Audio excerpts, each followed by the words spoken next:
Goeiemôre, is dag 6 van ons oordenkingsreeks. Ek is Rinus van Sandwyk van Sion Gemeente in Parys. Vanmôre wil ek steeds uit Hebreërs uit met jou praat en die tema ken God. Hebreërs 8 vers 11. En hulle sal nie nodig hê om elkeen sy medeburger te onderrig en vir sy broer te sê, jy moet die Here leer ken nie, want elkeen van hulle, van die kleinste tot die grootste, sal my ken. Ons broers en susters in die eerste eeuse kerk was die mees radikale Christene in die hele geskiedenis. Hulle het al hulle besittings verkoop, hulle het oor die wêreld versprei en hulle het vir die koninkryk geleef. Maar weet jy wat?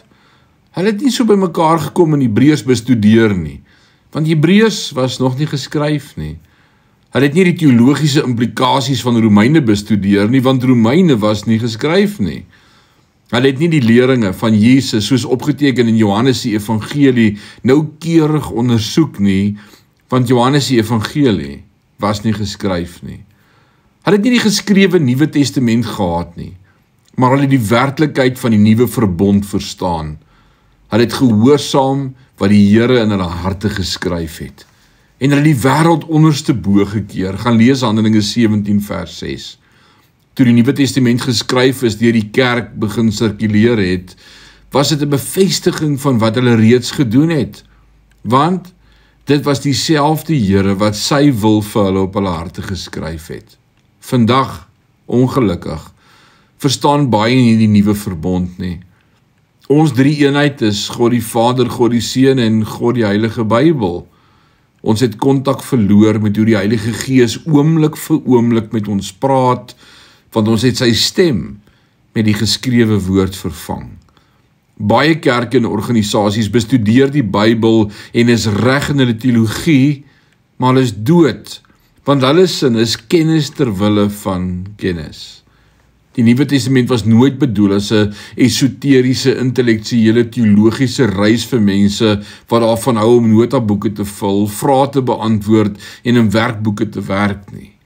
Dit was nooit die bedoeling van die Nuwe Testamentiese skrywers nie. Wat was die bedoeling dan? Om 'n manier te bied waarop gelowiges bevestig of gereggestel kon word in wat hulle reeds uitgeleef het as gevolg van gehoorsaamheid aan die stille, sagte stem van die Gees.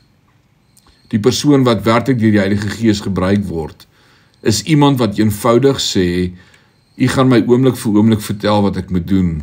En Here, ek sal net ja sê, vir wat U ook al sê. 'n Hele klomp mense het die Nuwe Testamentiese geskrifte, die nuwe wet gemaak. Soos fariseërs wat soek na titeltjies en interessante insigte, sien hulle nie dat die woord geskryf is om hulle in hulle wandel aan te spoor en die stem van die Here in hulle harte te bevestig nie.